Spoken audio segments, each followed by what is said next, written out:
You know, people don't tell you this when you're getting married, that love alone isn't enough to make a relationship work. I learned that the hard way. This is a story of how my wife, against my wishes, went to a late-night reunion party.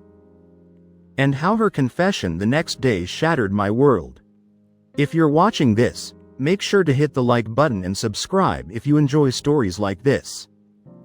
Now, let me take you back to where it all began. When Karen and I met, it felt like everything changed. She was full of energy and made even boring days feel exciting. We clicked right away, like we'd known each other forever. I couldn't get enough of her, and she seemed to feel the same about me. We spent all our time together. I'd skip hanging out with friends just to be with her. She'd send me funny or random messages during the day, and it always made me smile. Being with her felt easy and right, like it was meant to be. Things moved fast. Within a few months, we were practically living at each other's places. Before the year was over, we got married. It felt like the right thing to do. We didn't think too much about it, we just went with what felt right. Our marriage wasn't perfect, but we were happy. When we loved, everything we had was strong, intense, and messy at times, but it felt real. But here's the thing about passion, it burns hot, and sometimes it burns out. At first, the arguments were stupid. We'd fight over who forgot to take out the trash or what movie to watch. Little things, dumb things. But over time, the fights got worse, bigger. We were yelling about money, about where we were going in life, about everything. There came a point where fighting became as normal as breathing. I'd wake up every morning, bracing myself for the next blow-up. But no matter how bad it got, I couldn't stop loving her. I don't even know why, maybe because I thought love was supposed to be hard. Or perhaps I didn't want to admit we were already broken. Lately, Karen's been diving back into her social life. She's taken up new hobbies and reconnected with old friends I'd never even heard of. Sometimes staying out late before coming home. I noticed all of it, but I didn't say a word. When you fight as much as we did, you learn to pick your battles. Or maybe I was just too tired to start another war. Either way, I let it slide, and you know what, maybe that was my first mistake. It was a quiet Wednesday evening. Karen and I were sitting in the living room. She was scrolling on her phone, and I was watching the TV. Out of nowhere, she said, "Oh, by the way, there's a reunion this weekend with some of my old college friends. It's at Jenny's place." She said it casually, but I could see she was excited. At first, I didn't say anything, I just sat there. I'm not against parties or her spending time with friends, but this felt different. I've always believed that nothing good happens at late-night parties. People drink too much, act stupid, and do things they regret later. And if I'm being honest, I didn't trust Karen in situations like that. "It's just a party," she said, still looking at her phone. "We'll probably drink a little, talk about old times, laugh at who's gotten fat or bald, that's it." I didn't answer right away. I didn't want to start a fight, but my gut was telling me I had to kick against it. Finally, I said, "Do you really think it's a good idea?" She stopped scrolling and looked at me. "What's that supposed to mean?"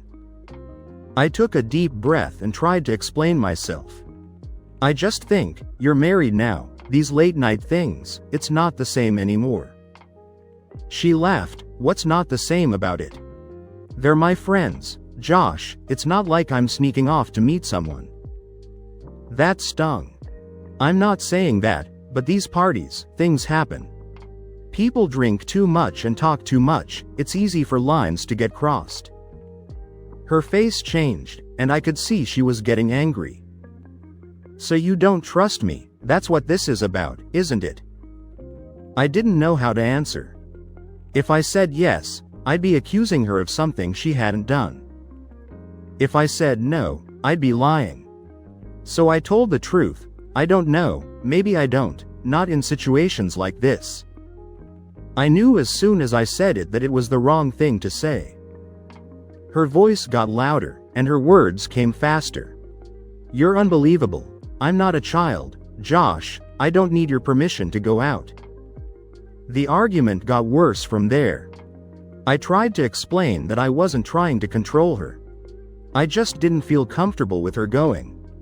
But she wasn't listening to me, and honestly, I wasn't really listening to her either. We were both just shouting, trying to win. Finally, in the heat of the moment, I said, "Fine, go, but if you do, don't bother coming back, I'm done." She froze for a second, then she shook her head and grabbed the remote. "I don't need this right now," she said, flipping through channels. I stood there, stunned. The rest of the week went by in a haze. I woke up, went to work, came home, and went to bed, just to do it all over again the next day. I didn't even think about what I was doing half the time, it was just automatic.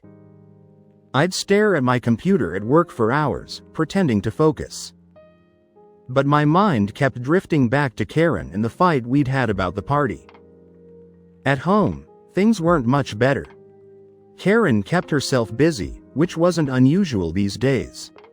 She threw herself into her new hobbies.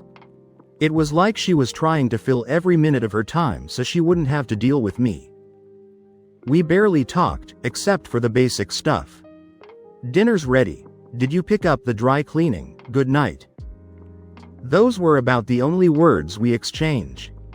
And even then, they felt forced, like we were both walking on eggshells.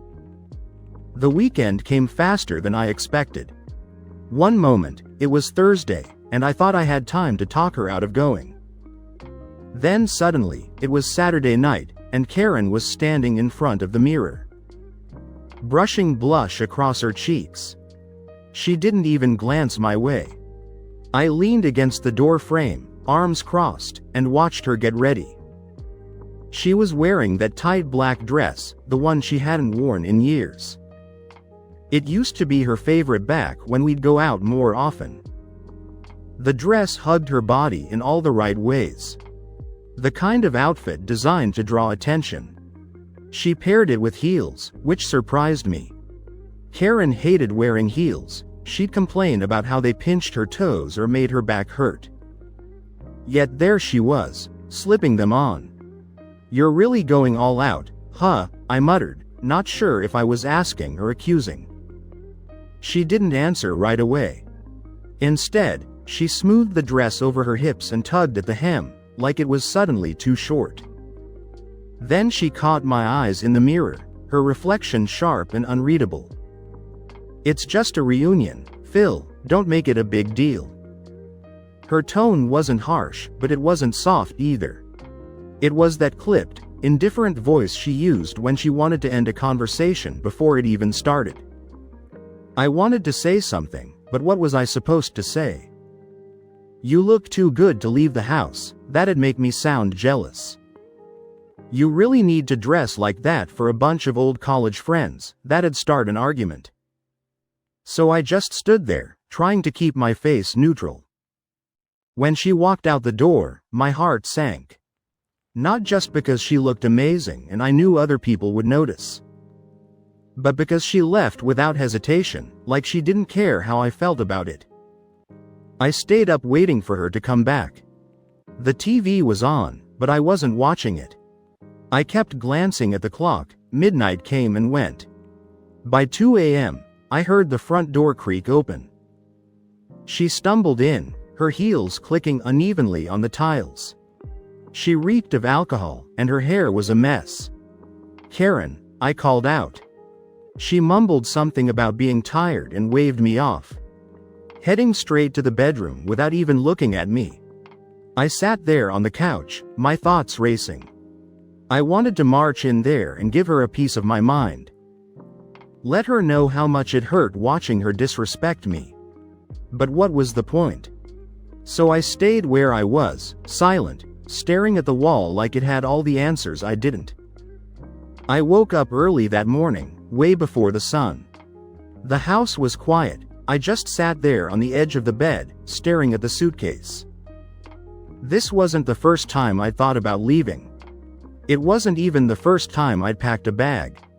But this time felt different. I was tired of the fights, tired of feeling disrespected, tired of waiting for Karen to care as much as I did. I got up and started folding shirts, putting them neatly into the suitcase. Then I heard her move behind me, the sound of the sheets rustling as she woke up. I kept folding, hoping she wouldn't notice, but of course she did.